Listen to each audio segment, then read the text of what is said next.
Boa noite, pessoal. Boa noite com muita alegria. Glória a Deus. Começa agora o programa mais animado da Hebron. É o programa Hebron, né? O programa Hebron? Programa Hebron, programa da noite. A luz da palavra. A luz da palavra. Olha só que lindo, né? Cenário novo. Glória a Deus. Mas o mais animado é o alimento diário às nações. Mais animado não é alimento diário às nações, não. Lógico que é. Mais animado é a luz da palavra. Glória a Deus, né? Eu corri pra caramba com a gente. Assim. Pessoal, boa noite. Sejam todos muito bem-vindos. Pessoal da rádio, boa noite para vocês. A gente interrompeu aí os louvores. Já está de volta de novo os louvores. É uma horinha onde a gente vai ficar junto aí, estudando. Hoje, fechando o livro de Esther. Então, em nome de Jesus, vai compartilhando. Você que vai entrando, já vai compartilhando.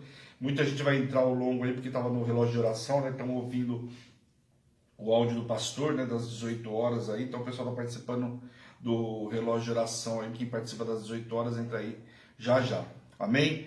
Bom, queria falar para vocês, relógio de oração, sempre uma grande bênção. Queria convidar vocês a participarem do relógio de oração, não ficar de fora, né? Não deixa passar um mês sem participar do relógio de oração. Acho que a marca da Hebron é justamente o relógio de oração. Foi como começou a Hebron, né? Começou com o relógio de oração, começou com os propósitos da família e por aí foi indo. Então, é a marca da Hebron, o propósito onde o povo vive mais milagre é justamente o propósito do relógio de oração. Então, eu quero convidar você a participar conosco, se cadastrar. Nós temos hoje a programação da Hebron, nós somos uma igreja virtual, tem programação de segunda, praticamente a segunda, nós só não temos programação no domingo. Mas se você pegar de segunda a sexta, nós temos Alimento Diário às Nações, 7h30 da manhã, tem umas 10 horas. Depois nós temos aí, na parte da noite, segunda e quarta, a Luz da Palavra, programa de estudo. E nós temos aí, intercalado, né, nesse meio aí, tem temporadas, né, onde tem o Prefiro Crer, programa de testemunho, tem imersão, tem várias atividades aí que ao longo do mês vai ter. E tem os propósitos também. Propósito de relógio de oração, propósito da família, propósito dos salmos. Então, a nossa agenda é corrida. Domingo da família. Então, todo domingo você tem aí o culto às 9 horas da manhã. Só no sábado nós temos só um grupo fechado no WhatsApp. Fechado assim, né? Quem quiser entrar pode entrar. Mas assim, um grupo não passa pela rádio, nem passa pelo Facebook. Que é o grupo de adoração. Todo sábado, 2 horas nós oramos. Do meio-dia às 2 horas da tarde. Então, quer dizer, você vê que a Hebron não para a semana inteira, você pode participar e ter atividade a semana inteira. Qualquer coisa que você perdeu, está no canal do YouTube. Então, tem o canal do YouTube, é Hebron, Igreja Apostólica Internacional. Vai lá, aciona o sininho. Toda a programação acabou, o apóstolo já vai lá, coloca o título, tudo bonitinho e lança no canal do YouTube. E detalhe, lá ele coloca por pasta. Então, o que você quiser ver, você vai direto na pasta que você quer e detalha lá, né, o dia que você perdeu, ou o conteúdo que você perdeu, no caso da Luz da Palavra, o livro que você quer ver, o capítulo, tá tudo separadinho lá, tá bom? Então vale muito a pena você dar uma passeada lá, conhecer, e qualquer coisa que você precisar, a nível de pesquisa, de estudo, eu quero uma ministração, tem tanta ministração aí de domingo, você pode pegar, às vezes eu uso na minha igreja, você vai usar na sua igreja, lá vou pregar, não sei o que pregar, vai lá, pega uma passagem que a apóstola ministrou, depois vai lá ver o estudo também comigo, enfim, você vai montar a tua ministração aí, você vai apresentar na igreja que você estiver também, amém? Lembrando que a Hebron é uma igreja portas abertas aí para todos, nós não fazemos acepção de pessoas, então muita gente participa dos propósitos, a gente é de outra igreja, então a igreja que está aí, né, de braços abertos te esperando, amém? Glória a Deus. Então compartilhou aí, pessoal, bora abrir a Bíblia no Esther capítulo 7, hoje nós vamos ver capítulo 7, 8, 9 e 10, são pequenininho aí, meia horinha a gente já viu, vamos terminar um pouco mais cedo hoje, acredito eu, mas a gente fecha o livro de Esther, e aí já vamos na segunda-feira abrir com um livro novo, então fica atento para você não perder nada, amém? Fechou? Só fechar aqui para não ficar fazendo barulho. Então não esqueça de compartilhar aí, tá bom, pessoal? Compartilha aí para que a palavra possa chegar e o estudo possa chegar aos 4 cantos dessa terra, amém? Então vamos lá, capítulo 7, versículo 1 e 2, ninguém me mandou dúvida nenhuma, então glória a Deus, está todo mundo, né? Acredito eu que todo mundo bem aí, né? Todo mundo afiado. Todo mundo afiado, né, apóstolo? Boa noite com muita alegria. Boa noite com muita alegria. Acho que está todo mundo afiado, embora eu tenha tentado trazer o máximo de conteúdo, mas, né, enfim. Bora lá, então olha o versículo 1 e 2 que diz assim: Veio, pois, o rei com Amã para beber com a rainha Esther, no segundo dia, durante o banquete do vinho. E disse o rei a Esther: Qual é a tua petição, rainha Esther?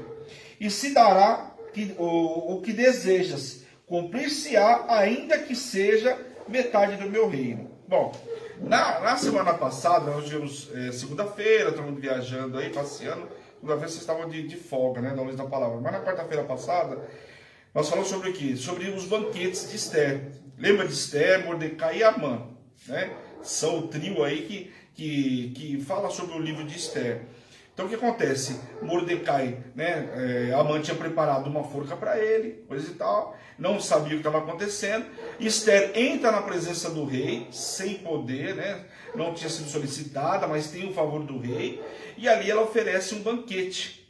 E desse banquete participa o rei e Amã, né? Amã participa, se sente todo, né? Mas é importante porque foi chamado para esse jantar, coisa e tal. E o rei pergunta para ela qual era a petição dela. Ela fala, não, eu vou fazer a minha petição num segundo jantar. E a Amã volta para casa feliz da vida. Poxa, a rainha me chamou para o jantar hoje e me convidou para um outro jantar no dia seguinte. Então estava feliz da vida, foi aconselhado por todo mundo. Olha, o judeu continua aí, não se encurva diante de você, né? Não se encurva, quer dizer, mesmo com o decreto de que vai matar todo mundo, lembra da semana passada? Que vai matar todos os judeus, mesmo assim ele continua da mesma forma, não se encurva. Aí Amã, brabo da vida, vai lá e monta uma forca. Prepara essa forca para matar Mordecai no dia seguinte. Só que acontece, o rei naquela noite tem uma insônia, porque dos dois jantares, né? O rei naquela noite tem uma insônia e pede para ver os livros das crônicas. E lá ele começa a ler sobre uma história, pegou exatamente aquele dia, fala assim, aquele dia específico, onde ele teve um livramento de morte, onde dois camaradas que estavam se mancomunando lá para poder matar o rei. E aí ele descobre que Mordecai avisou para que ele não fosse morto. E aí o rei, poxa vida, mas o que vocês fizeram aí, né? Porque era comum, até falei para vocês na quarta-feira que era comum naquela época, esses povos, e o que eles faziam? Quando tinha uma gratificação, já gratificava de imediato. Alguém fez alguma coisa de bom, já era de imediato, não deixava para depois. E aí o que acontece? O rei perguntou, talvez até curioso, o que fizeram com esse cara que salvou a minha vida, né? E aí ele descobre que não fizeram nada. Fala sério. Aí ele, não dormiu a noite inteira, levantou pela manhã e falou, bom, hoje então eu vou honrar esse camarada. Já que passou tanto tempo que ele me ajudou e não fizeram nada, hoje mais do que justo, eu honrar ele. Poxa, o cara olha lá, passou mais de um ano e ninguém fez nada por esse camarada. Então ele pergunta do camarada. Ele falou, o cara fica lá na porta, né? Vou mandar chamar ele, coisa e tal. Só que aí ele pergunta quem estava no palácio, para que pudesse ajudar ele, né, a oferecer o que tinha de melhor para Mordecai. E nisso ele fica sabendo que Amã estava no pátio, porque Amã tinha preparado uma forca, ia entrar na presença do rei e ia pedir justamente a morte de quem? De Mordecai. Ele estava lá cedo, não era à toa. Não era à toa mesmo, porque Deus tinha propósito, né? E aí acontece, o rei, antes dele chegar ao rei, o próprio rei mandou chamá-lo. E aí o rei chama ele como estava com toda a polpa, toda a honra, né? Participando da casa do rei, coisa e tal. Perguntou para ele, olha, Amã, o que você faz com um camarada que você quer honrar, com tamanha importância? Então ele achou que estava falando da pessoa dele. Então ele começou a falar tudo aquilo que ele queria de honra. E um cara soberbo, arrogante, você sabe, se tem um cara que sabe pedir honra, é um cara soberbo. Ele sabe o que há de melhor para ser pedido, né? Então ele pediu dar mais honra. Não, porque é o seguinte, o cara soberbo, ele sabe aquilo que todos vão ver, aquilo que todos vão saber que o cara é o cara. Então ele pediu todo tipo de honra. Falou, ó, aquele que o rei quer honrar, pega um oficial mais nobre que tiver, coloca no cavalo do rei, põe a vestimenta, põe tudo e anda pela cidade inteira falando, esse aqui é o homem aquele aqui o rei quer honrar.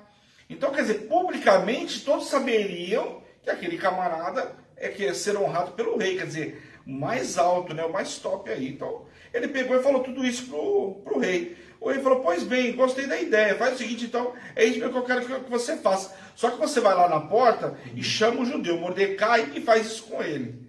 Pensa no que esse cara teve que engolir. Então, desceu de travessado, né? Teve que andar com Mordecai, passando pela cidade inteira. Aquilo que ele queria honra para ele, justamente ele estava puxando o cavalo. E ele era uma pessoa que era de importância. A gente viu que logo no comecinho do livro de Esther, o rei dá importância para ele, coloca ele num cargo tão superior, que ele consegue, inclusive, um decreto para matar todos os judeus. Então não tinha pessoa mais importante para andar depois do rei do que ele. E aí ele anda na praça lá com Mordecai e acontece tudo isso. Então isso foi no primeiro dia, né, do jantar. No dia seguinte aconteceu isso aí. Então vai ter o segundo jantar, que é esse que nós vamos ler aqui no capítulo 7, que eu acabei de ler para vocês, versículo 1 e 2. Então ele vai na presença do rei agora novamente, só que depois de tudo que aconteceu, mal sabia ele, né, o que podia acontecer com ele. Porque até então ele teve que honrar Mordecai, e agora estava na presença do rei, quer dizer, teria talvez uma solução divina para ele, ali diante do rei, junto com Esther. E aí a Esther, né, o rei pergunta para Esther, já estava curioso o rei, em saber qual era a petição dela. Qual é a sua petição? Até metade do meu reino, eu vou te dar. Então o rei deu uma cartada importante para ela aí, né? Deu uma condição dela pedir o que ela quisesse até metade do reino dele. Então olha só o que era essa mulher. Esther então repetiu a saudação feita no capítulo 5, no versículo 8, e acrescentou o seu pedido. Com o rei, né? Aquela benevolência para com o rei, ela repetiu tudo que ela tinha feito no primeiro jantar, ela está repetindo aqui no segundo jantar, né? Desse-me a minha vida. Então ela pede a vida dela. Esther pediu ao rei para que sua vida e a de seu povo fossem poupadas. Então aqui já começa ela a surpreender o rei de tal forma que, poupar a vida dela. O único que pode dar um decreto aqui, pode fazer alguma coisa para matar ela, sou eu. E até onde eu sei, eu levantei o cetro para ela, fui a favor dela, para a vida e não para a morte. Lembrando que ela tinha entrado na presença do rei, ali ela poderia ter sido executada. Então o que acontece? Ela fala de vida, o rei acho que não entendeu nada. Pois bem, esse último pedido foi um apelo emocionado ao rei, no qual ela também revelou sua identidade e pela primeira vez. Então ela foi obrigada, em função do pedido dela, o que levantou surpresa do rei, ela foi obrigada a falar que ela corria risco de morte. Então ela, por que risco de morte? Porque eu também sou judia, né? E tem um decreto que o Senhor assinou, né? Não falou para ele que você foi coagido ou não, mas assim, você assinou, onde vai matar todos os judeus, e eu me incluo nos judeus. Então, quer dizer, agora o cara estava com a batata quente na mão. Tinha acabado de estar um decreto, e como a gente viu, e eu comentei com vocês na semana passada, um decreto naquela época, ela assinou, chancelou ali, colocou o anel, acabou. O máximo que você podia fazer, se o seu decreto tivesse um prazo de validade, acabando aquele prazo de validade, como a gente viu em alguns decretos, pode você fazer o que quiser. Lembra de Daniel? Eu até citei Daniel. Daniel, o rei Dario, foi ludibriado, ele não queria matar ele, tanto que passou a noite inteira incomodado, porque foi obrigado a jogar Daniel na cova, porque existia um decreto o qual ele não podia revogar. Então não tinha o que fazer. E ele apela, inclusive, para o Deus de Daniel, que Deus de Daniel proteja Daniel. Olha esse homem que ele fez. E aqui o rei estava diante de uma mesma situação, muito semelhante à de Daniel. Porque agora o que ele fazia? Ele não tinha como proteger essa mulher. Então tinha que ter realmente um malabarismo aí para ele poder proteger a rainha Esther, para que ela não morresse, né? Esther disse ao rei que ela e seu povo, os judeus, estavam vendidos, referindo-se à propina de Amã ao rei em Esther, no capítulo 3. Por que vendido? Porque Amã entrou com aquela maracutaia toda. Lembra que eu falei para vocês? Para quem não assistiu, vamos lá, vou reprisar rapidinho. Voltar um pouquinho. Ele vai lá e conta para o rei que esse povo, né, que era um povo rebelde, que esse povo não pagava tributo, não obedecia ao rei, e que o rei tinha que fazer esse decreto. Com esse decreto, o que acontece? Ia lá e ia matar os judeus e encher os cofres públicos. Ou seja, a arrecadação ia resolver o problema de arrecadação. E com isso ele convenceu o rei. O rei, você imagina o rei, se o cara não se encurva diante de mim, lembra de Nabucodonosor? Manda Sadraque, Mesaque e Abednego pular para a fornalha.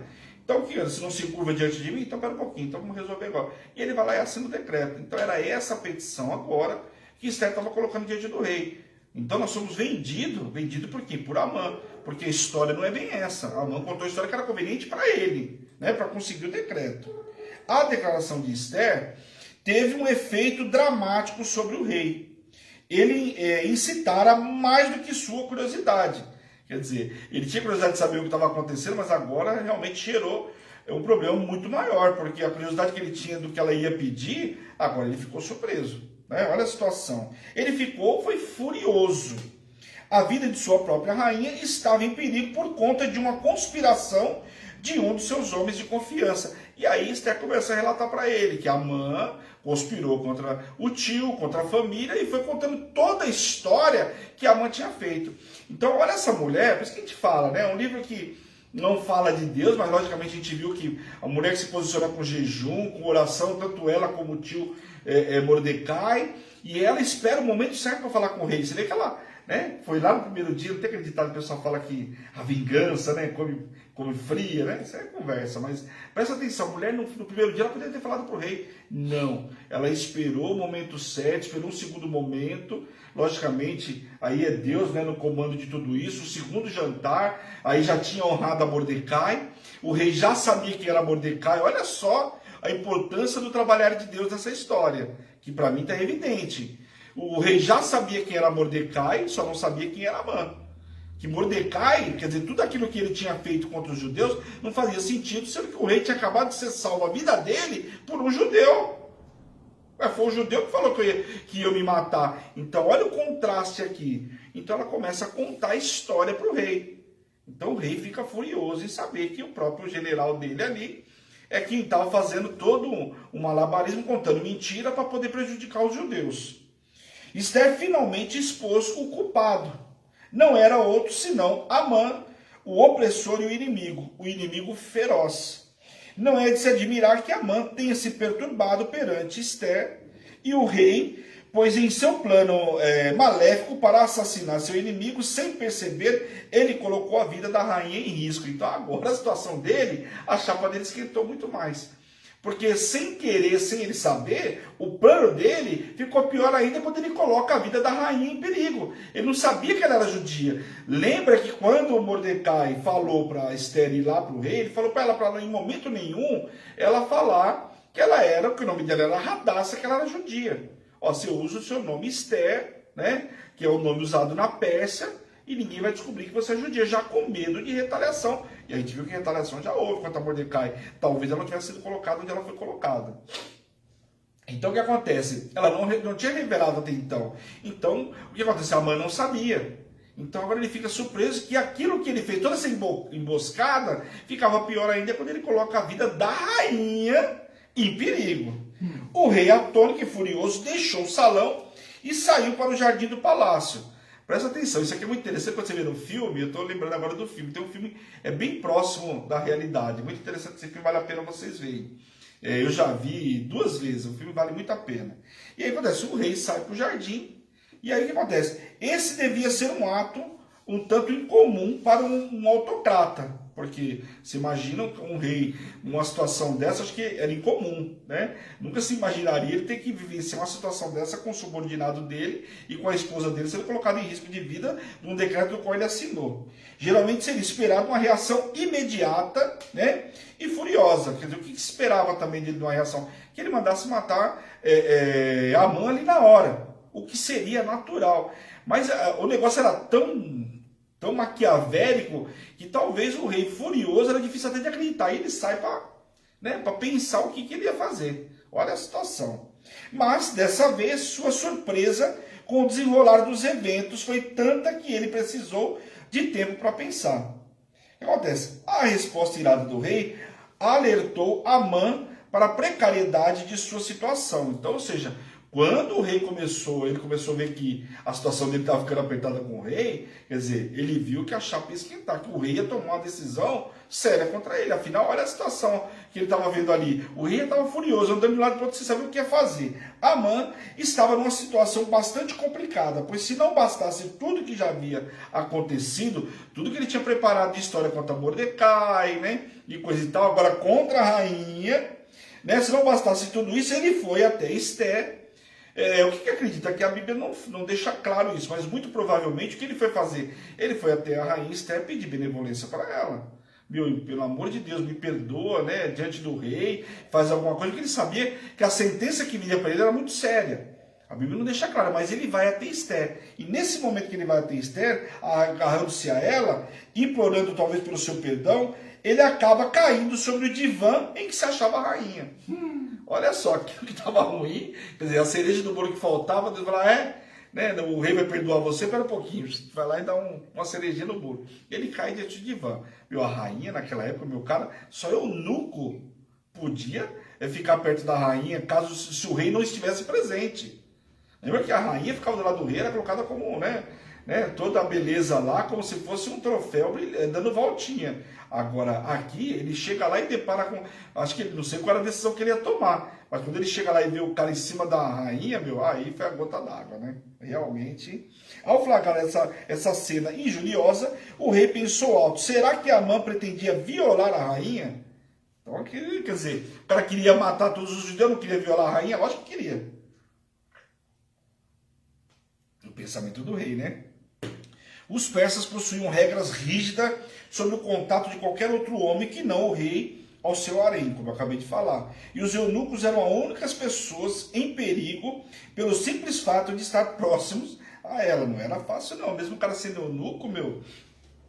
A visão da cena enfureceu o rei, e assim que ele falou, cobriram a Amã o rosto. Quer dizer, os eunucos já entraram, os guardas já entraram e cobriram a Amã o rosto para saber o que o rei vai fazer. Cobrir o rosto era uma forma usada para indicar a sentença de morte.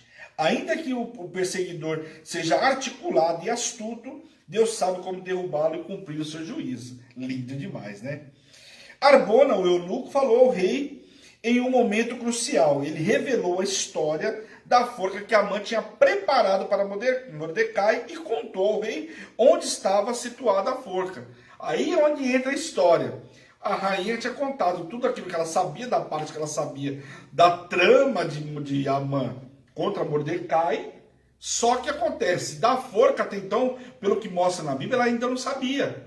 Mas aí o eunuco vai lá e conta para o rei, falou: ó, ele tinha feito mais, rei. Ele tinha preparado aqui, ele tinha preparado uma forca aqui e ia matar Mordecai. Ah, ele ia matar Mordecai, então quer dizer, esse cara fez tudo isso pelas minhas costas. Pois bem, ele lembrou também do ato de bravura de Mordecai em defendê-lo. Olha, esse cara foi muito usado, né? Ainda lembra que o que Mordecai fez para defendê-lo, avisou que iriam matá-lo. Assuero entendeu a deixa de Arbona e ordenou aos seus servos que Amã fosse enforcado nessa mesma forca. E aí uma passagem linda para se ministrar no domingão, né? Onde você fala, a forca que foi preparada para você, o inimigo vai cair nela, né? Mordecai era justo? Lógico que era justo. Justificado pela fé dele. E Amã morreu justamente na forca que tinha preparado para ele. Então presta atenção, é muito linda essa história. E aí o que acontece? Mandou matar Amã enforcado naquela própria forca. Capítulo 8. Os judeus são autorizados a resistir. Agora vamos entender o que acontece aí. Porque um problema estava resolvido, mas um decreto existia, né? Naquele mesmo dia, deu o rei Assuero, vamos ler 1 e 2, tá? Deu o rei Assuero, a rainha Ester, a casa de Amã. Ele deu a casa de Amã para a rainha Ester fazer o que quisesse. Presta atenção, naquela época quando você matava o inimigo, primeiro você matava toda a descendência dele para evitar que o outro voltasse para se vingar. E os bens dele ficavam com a pessoa prejudicada. Então aqui você vê que ele está dando tudo para a rainha. Presta atenção. O inimigo dos judeus. E Mordecai veio perante ao rei, porque Ester lhe fez saber que era seu parente. Então nesse meio do caminho, você vai falar assim: olha, Mordecai que te avisou e coisa e tal lá. Então, que o eunuco te contou a história, ele é meu tio. Aí o rei manda chamar ele na presença do rei. Tirou o rei seu anel, que tinha tomado a Amã, e o deu a Mordecai. E Ester pôs a Mordecai por superintendente da casa de Amã. Então aquele que era a casa de Amã, que era do grande general, grande todo-poderoso, agora estava a cargo de quem? Justamente como superintendente, justamente quem? Mordecai. Mordecai estava com toda a autoridade que estava derramada sobre a vida de Amã, aquele que tentou matar a vida dele. No mesmo dia da execução de Amã, o rei deu à rainha a casa de Amã. Aqui o termo casa refere-se aos bens de Amã, como eu acabei de falar para vocês. Isso estava de acordo com a lei persa, segundo o qual o espólio dos traidores ficava sob custódia da coroa. Mordecai obteve o cargo de primeiro-ministro que fora de Amã. Foi investido pelo rei em plena autoridade, o que ficava patente por ter recebido o anel real. Ester também incumbiu Mordecai de administrador dos bens de Amã, o que deixou muito rico. Então, quer dizer, aquele que estava lá, coitado, jogado na porta, Coitado não, mas estava jogado na porta. Olha agora o lugar onde ele estava com todos os bens de quem? Justamente de Amã. Ficou muito rico. Esther, sabendo que o perigo ainda pairava sobre a cabeça de seu povo, fez um apelo emocionado ao rei por suas vidas. Por quê? Como eu falei para vocês, uma parte estava resolvida. Amã estava morto, estava executado agora, ele e a família dele. Uma parte do problema estava resolvida. Mas o decreto que iria se cumprir. Lembre-se que eu falei para vocês na semana passada, jogava lá, né, eles jogavam sorte, ia ver qual era em janeiro, em que mês ia se cumprir. Então não é que saiu, vai se cumprir no mês seguinte. Lá para outubro. Então, quer dizer, tinha um tempo até. É como você ia sendo morto todos os dias, pensando até outubro, o que eu faço da minha vida? Corro, fujo, o que eu faço? Fico esperando os judeus me pegar, os persas virem aqui. Olha a situação que era. Então, ela precisava resolver a segunda parte do problema. A rainha continuou a receber a bênção do monarca, pois ele novamente lhe estendeu o cetro de ouro. Então, novamente, ela tinha uma nova possibilidade e agora de resolver o problema da vida dela e da vida de todo o povo. Corajosamente, Esther implorou ao rei que revogasse o edito rancoroso de Amã contra os judeus do seu império. Vamos ler o versículo 5, 6 e 7 aí. Diz assim. Opa. 5, 6, 7, perdi o número aqui. Ele disse: se bem parecer ao rei, e se eu achei favor perante ele, se esta coisa é reta diante do rei, e se nisso lhe agrado, escreva-se que se revogue nos decretos concebidos por Amã, filho de Amedato, o Agagita, os quais ele escreveu para aniquilar os judeus que há em todas as províncias do rei. Pois como podereis ver o mal que sobrevirá ao meu povo, e como poderei ver a destruição da minha parentela? Então ela coloca diante do rei, aqui é minha parentela, meu povo, minha descendência. Então disse o rei a sua rainha Esther e ao judeu Mordecai: eis que dei a Esther a casa de Amã, e a ele penduraram numa forca, porquanto intentara matar os judeus. Escrevei, pois, os judeus como bem vos parecer, em nome do rei, e selai com o anel do rei, porque os decretos feitos em nome do rei e com o seu anel se selam, não se pode revogar. Então ele mandou enforcar lá, colocar todos lá pendurados, e eu falei: agora é o seguinte, vocês têm que revogar isso aí, faz um novo decreto, né? Vê como vocês vão fazer, tipo assim, toma batata quente, porque aqui ele não pode revogar, mas vocês têm um anel aí para lançar um novo decreto. Então veja, aquele não pode ser revogado, eu preciso ter alguma artimanha aqui para poder evitar essa morte. Como eu falei para você semana passada, diz os estudos que seria tamanho segundo, se tivesse acontecido de fato, Segunda Guerra Mundial, lá, o Holocausto, né, o grande Hitler lá, né, seria alguma coisa como matou, como foi a morte daquela, seria maior ainda. Então, olha o babado como era. Mordecai ouvira toda a exposição de Esther ao rei, Assuero, reiterando o que já fizera, e expressou seu apoio a Esther e a todo o povo. No Império Persa, uma escritura real não podia ser alterada, mas uma segunda escritura podia ser poderia invalidá-la. Sendo assim, o rei instruiu Mordecai e Esther a escrever um segundo edito.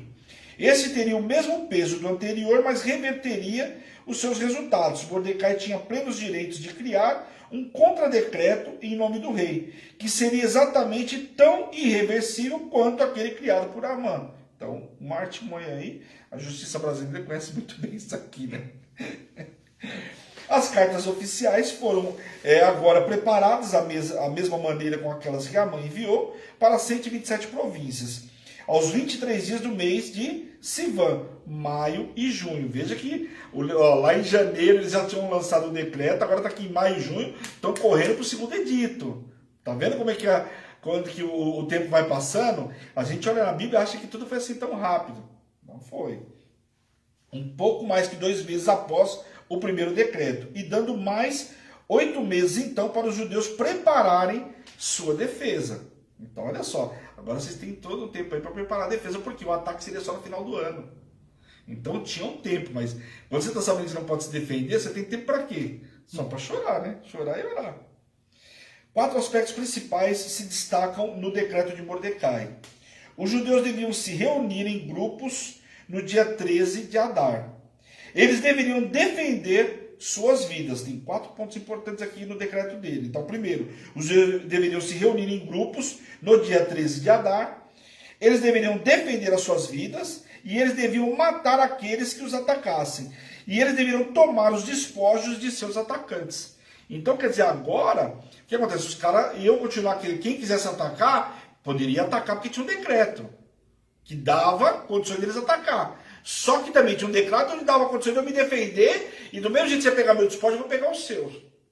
Então, olha a situação. Então, quer dizer, ali os dois estavam com papel. Ninguém podia falar nada de diferente, porque cada um tinha o seu decreto para fazer a mesma coisa. Então, aí vai vencer o mais forte. Portanto, esperava-se que um ataque preparado por Amã atingisse homens, mulheres, crianças e despojos. Mas contra este ataque agora, os judeus deveriam armar-se e defender-se. Mordecai saiu na presença do rei, vestido em trajes de realeza, foi alegremente recebido pela cidade de Susã, que incluía tanto os gentios como os judeus. Os moradores da cidade exultavam com a nomeação de Mordecai para primeiro-ministro, e a palavra luz transmite uma ideia de felicidade. Então, quer dizer, o povo estava se alegrando agora com o posicionamento com a posição que Mordecai estava ocupando.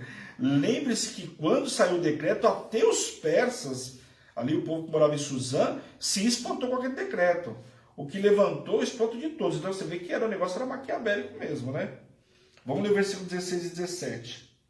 Para os judeus houve felicidade, alegria, regozijo e honra. Uma palavra muito ministrada, por quê?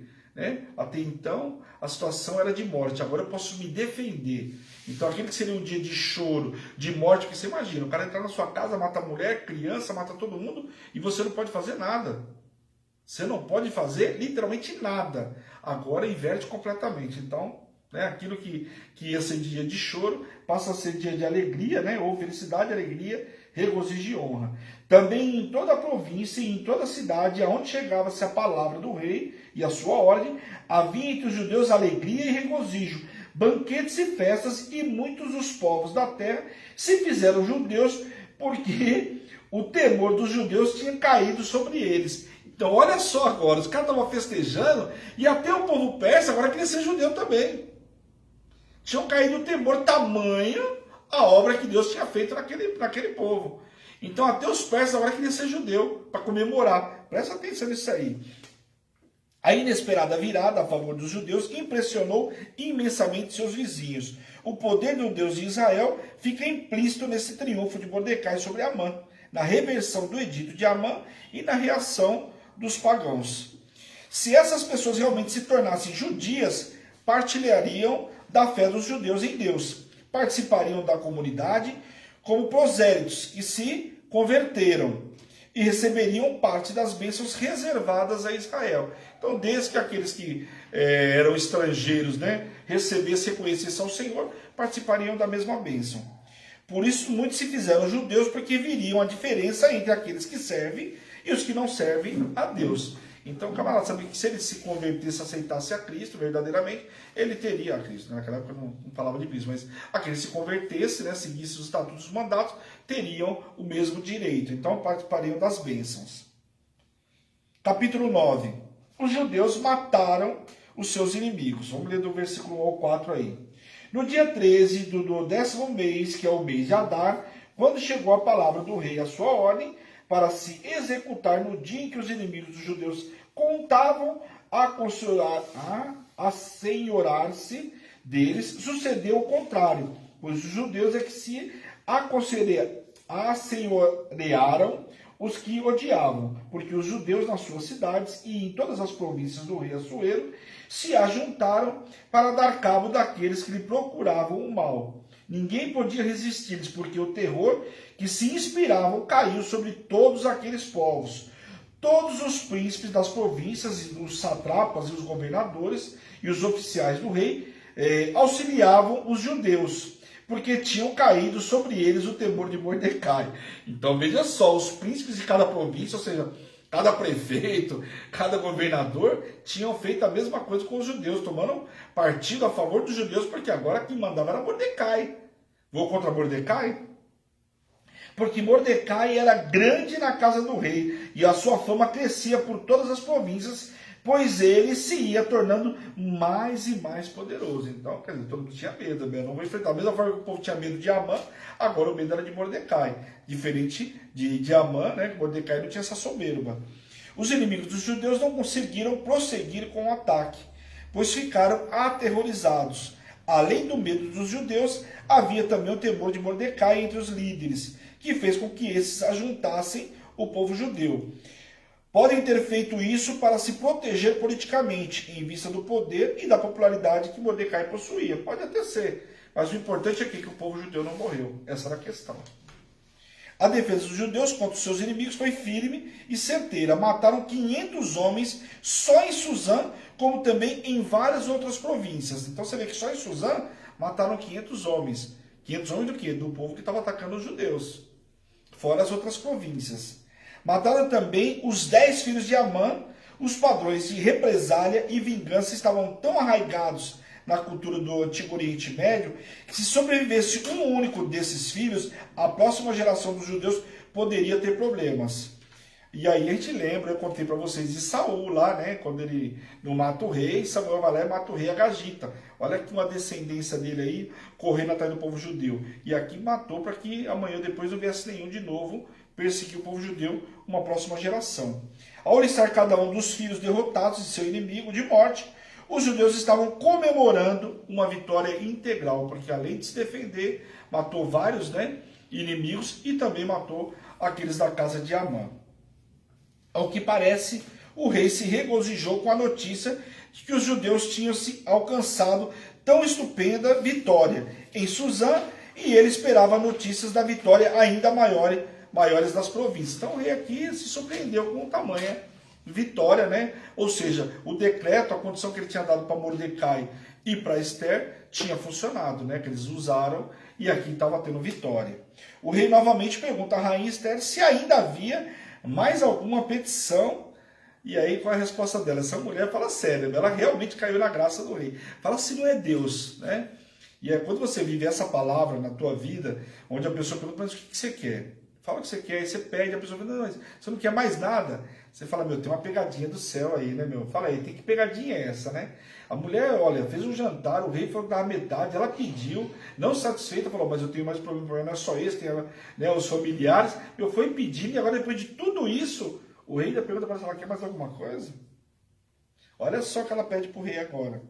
Conceda-se aos judeus que se achem em Suzã, que também façam amanhã, segundo o edito de hoje. Lembre-se que os editos, eles tinham datas marcadas. Lembra?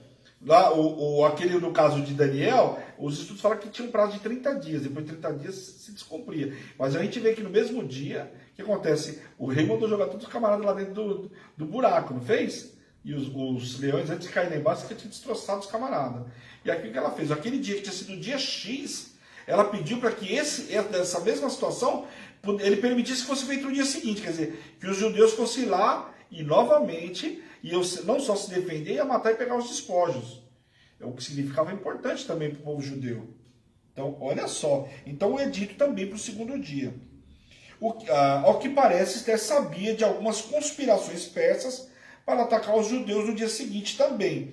Por isso pediu permissão para os judeus se defenderem novamente. O rei atendeu ao seu pedido e assinou um novo decreto permitindo aos judeus que matassem a seus inimigos em Suzã no dia 14 de Adar, também assim como pendurasse os 10 filhos de Amã na forca, pois o decreto de Mordecai especificara apenas um dia para os judeus se defenderem dessa maneira.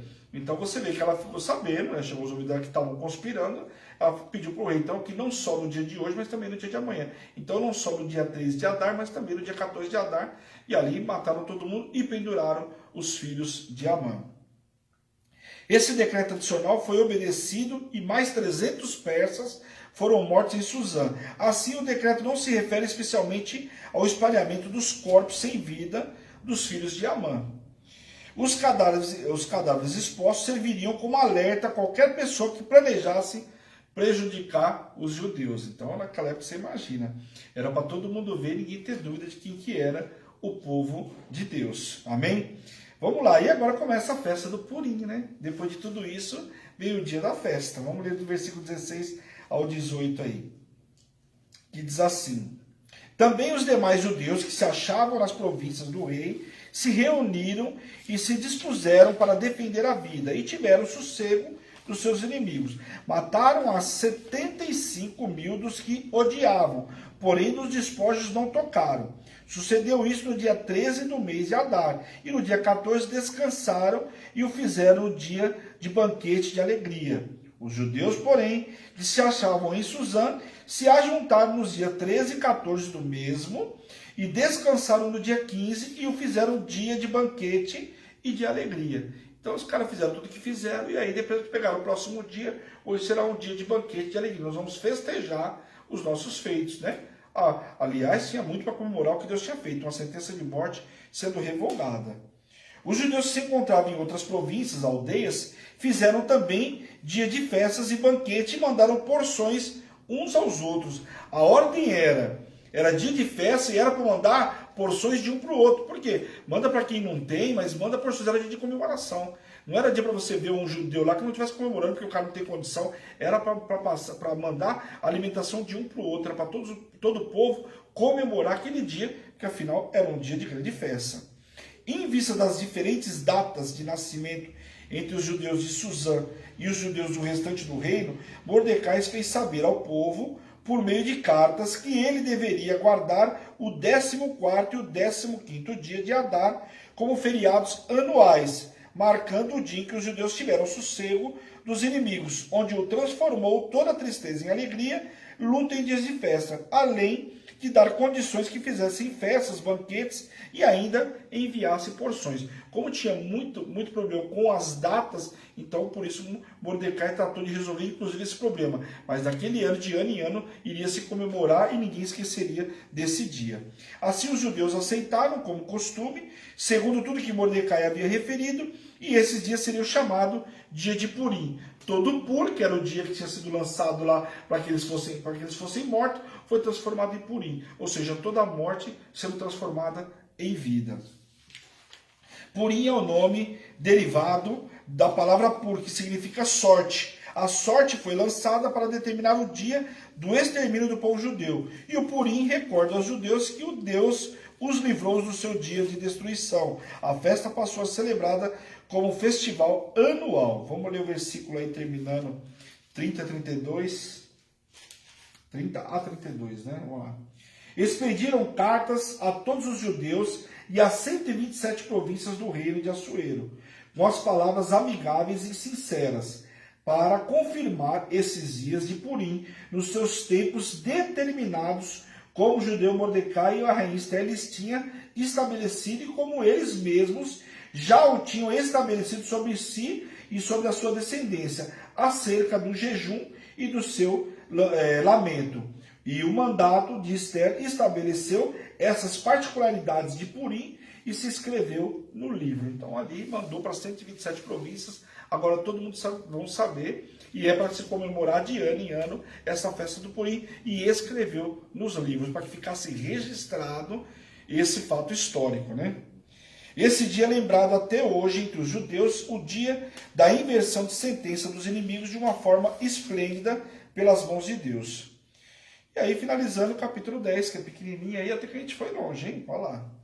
O nome de Mordecai, o renome de Mordecai. Vamos ler aí do 1 ao 3. Depois disso, o rei Assuero impôs tributos sobre a terra e sobre as terras do mar.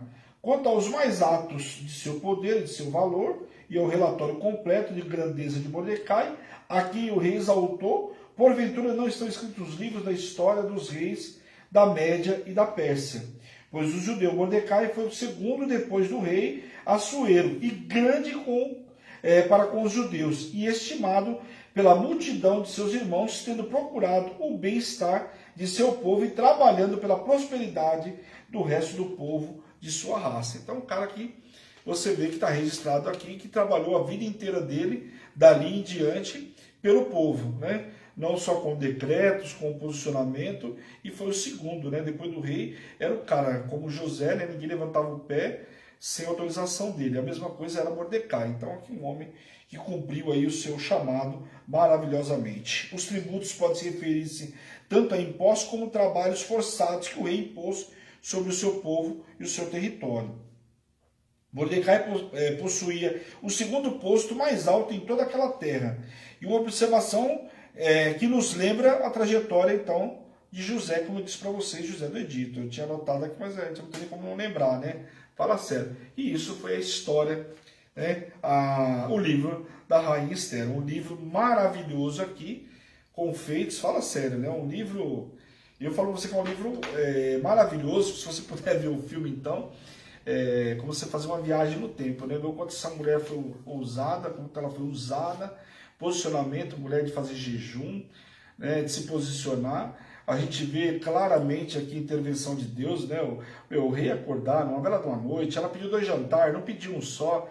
A intervenção de Deus é clara, né? Você não vai achar ninguém que fale diferente. Qualquer Bíblia que você buscar de estudo, você vai ver que está muito claro. Embora não fale, não tem dúvida nenhuma, que tem Deus aí do começo ao fim. Pelo posicionamento dela, posicionamento do tio, né, de Mordecai, pelo jejum, pela oração, né, pela intervenção. Então, realmente é um livro extraordinário. Amém, pessoal? É isso aí. Quem tiver dúvida, né, o restante, quem perdeu aí o comecinho, né, são 3 programas praticamente, acho que 3 programas, né? Foram 3 programas, exatamente, 3 programas do livro de Esther. Então tá facinho, quem perdeu, pega do comecinho aí. Comecinho importante.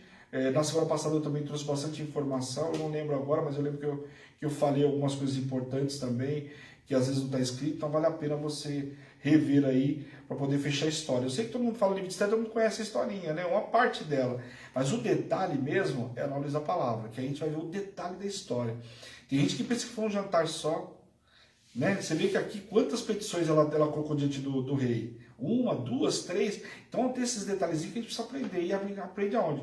Na luz da palavra. Olha que interessante, o próprio povo de Suzã, os próprios persas queriam ser judeu para viver aquela glória. Então é algo extraordinário, né? Realmente é algo para ficar na história. Bom, pessoal, bora orar então em nome de Jesus para você descansar. Semana que vem, segunda-feira, estamos de volta. Segunda-feira não tem folga. E segunda-feira nós vamos para livro novo. Como eu falei para vocês, até o finalzinho de outubro, aí, no mais tardar a primeira semana de novembro, nós vamos terminar o Velho Testamento. Estou muito feliz, missão cumprida do Velho Testamento. Então, até a primeira semana de novembro, no mais tardar, pelos meus cálculos, nem vai a primeira semana de novembro.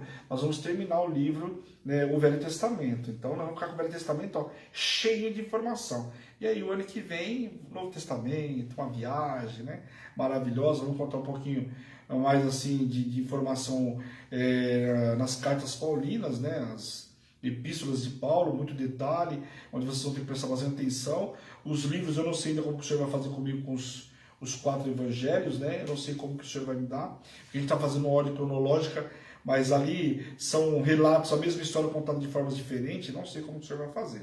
Ainda não me falou, mas eu acredito que seja um livro por vez, mesmo nós vamos indo, nem que repita a história, nós vamos indo, acredito, tá? Não tenho certeza aí, vamos ver o que Deus vai fazer até o ano que vem, tá bom? Mas eu estou muito feliz com tudo que Deus fez já até agora, amém? Glória a Deus, bora orar então em nome de Jesus, para a gente poder descansar. Senhor, meu Deus e meu Pai, nós queremos te louvar, nós queremos te glorificar por essa noite extraordinária, Pai, por esse momento na tua presença, por tudo que o Senhor nos ensinou nessa noite, Pai, pela riqueza dos detalhes, Pai, que o Senhor nos trouxe nessa noite, Pai, em nome de Jesus. Como disse o profeta Oséias, Pai, nós pecamos, nós apanhamos por falta de conhecimento, mas a partir de hoje isso não vai mais acontecer conosco, Pai, que nós vamos nos empenhar, Pai, para aprender cada vez mais, Pai, cada vez mais. Eu te peço, Senhor, nesta noite, Pai, visita poderosamente a cada um que entrou nessa live, aqueles que vão ver na retransmissão, Senhor, toca, cura, liberta, restaura e aviva o teu povo, Pai, em nome de Jesus, que essa palavra venha arder no interior, que eles possam compartilhar, Pai, e ela possa chegar aos 4 cantos dessa terra, Deus, em nome de Jesus. E eu, como servo ministro do Senhor, envio eles para uma noite extraordinária, debaixo de poder, unção e autoridade, em nome de Jesus. Amém. Amém, queridos? Que Deus abençoe a cada um de vocês. Não esqueça, relógio de oração. Fica firme aí, a semana passa rapidão, passa rapidinha, né? Amanhã já vamos para o 4º dia do relógio de oração, então fica ligadinho aí para você não perder nada. Tá bom? Que a Hebron não para. Essa é a Hebron, Igreja Apostólica Internacional, a minha terra prometida, a sua terra prometida, a igreja que te ama e te faz feliz todos os dias. Um beijo grande, pessoal. Fica na paz do Senhor e até segunda-feira.